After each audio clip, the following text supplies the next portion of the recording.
Hello everybody, welcome to the channel guys and thank you so much for joining me, and let's take a break from all the girl and the boys and let's get into all boy game. तो एक request आया है, the relationship dynamics of Elvish and Abhishek, right, that is the name. तो चलिए हम देखते हैं. यहाँ पे देखिए 2 of Cups का कार्ड भी आ गया है, पर यहाँ पे थोड़ी सी क्या है, यहाँ पे मैजिशियन इन रिवर्स है.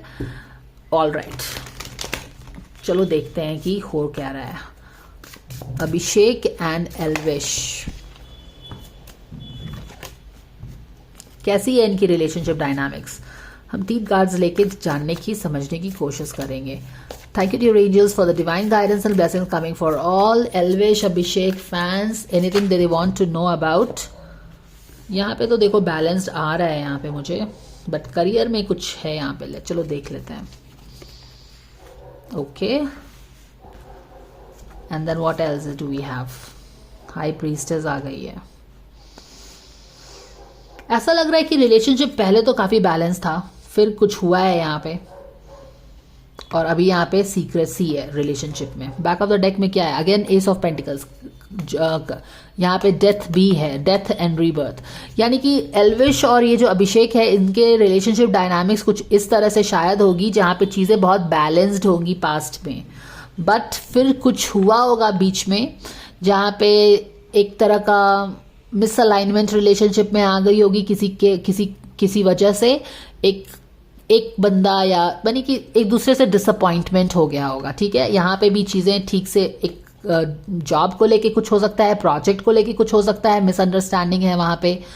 एक डेथ एंड रीबर्थ भी है रिलेशनशिप में, यानी कि एक प्रॉपर रिलेशनशिप जो जिसमें काफ़ी फ्लो था, बैलेंस था, वो एक किसी डिसअपॉइंटमेंट के कारण यहाँ पे क्या है, शायद वो अपने इट नोज डाइव्ड, यानी कि साउथ, इट वेंट साउथ. यानी कि रिलेशनशिप ठीक था पर कुछ हुआ, लेकिन फिर शायद रिलेशनशिप काफ़ी ख़राब हो गया because of some reason. Project हो सकता है, कोई और भी चीज़ रीज़न हो सकता है. और अभी काफ़ी मिस्ट्री इन्वॉल्व है इनके रिलेशनशिप में, यानी कि चीज़ें क्लियर नहीं है इनके रिलेशनशिप में. ठीक है, कि इन मोर अप्रोप्रिएटली रिलेशनशिप डायनामिक्स क्या है, यानी कि इक्वेशन क्या है, स्टेटस क्या है, दोस्त हैं या फिर दोस्त नहीं हैं, या फिर क्या है इक्वेशन, ये क्लियर अभी फिलहाल नहीं है. शायद इसीलिए आपने क्वेश्चन भी पूछा होगा. बट पास्ट में तो ऐसा लग रहा है कि काफ़ी बैलेंस था दोनों के रिलेशनशिप में. यहाँ पे कुछ मनमुटाव डेफिनेटली हुआ है, और जिसके कारण रिलेशनशिप में डेथ और रीबर्थ की सिचुएशन आ गई है.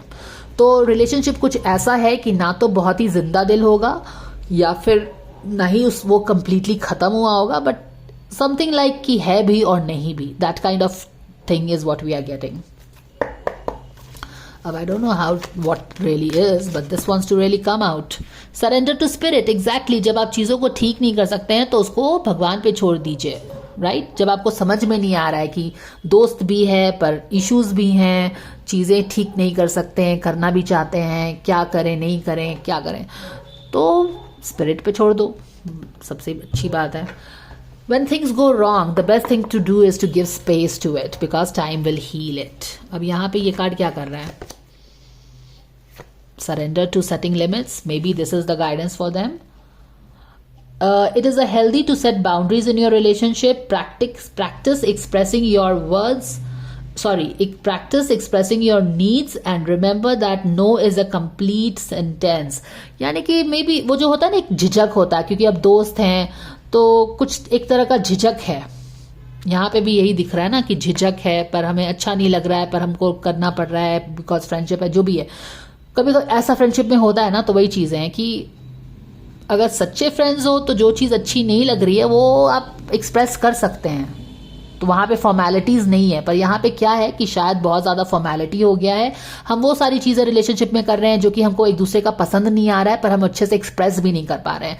एंड एग्जैक्टली इसीलिए ये जो बैलेंस्ड रिलेशनशिप था वो अब मिस्टीरियस बन गया है. क्यों? क्योंकि हम किसी की जस्ट बिकॉज फ्रेंडशिप है तो हम क्या कर रहे हैं, हम हाँ में हाँ मिला रहे हैं जो कि हम चाहते नहीं है करना. यानी कि हम अपने आप को ऑनर नहीं कर रहे हैं, हम वो चीज़ एक्सेप्ट कर रहे हैं जो कि हम जिसको नो बोलना चाह रहे हैं बट हमको बोल नहीं पा रहे हैं. तो एक तरह से एक अंदर से कुछ दबी दबी सी सिमरिंग हो रही है ना, कि we are not allowed to be our self in the relationship. देखिए, रिलेशनशिप में जहां भी आपको you can not be your self, make a wish आया है. ऑल राइट, मुझे तो सेल्फ फॉरगिवनेस है. I don't know what is it. Let time to let go of old guilt and remember that you are God's free child. तो self guilt, self forgiveness, make a wish ठीक कर सकते हो आप.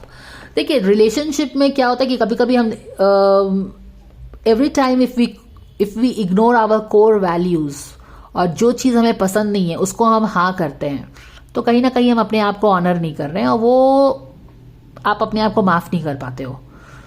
तो वो चीज़ें बैलेंस करके रखना डिफ़िकल्ट भी है और बहुत इंपॉर्टेंट भी है.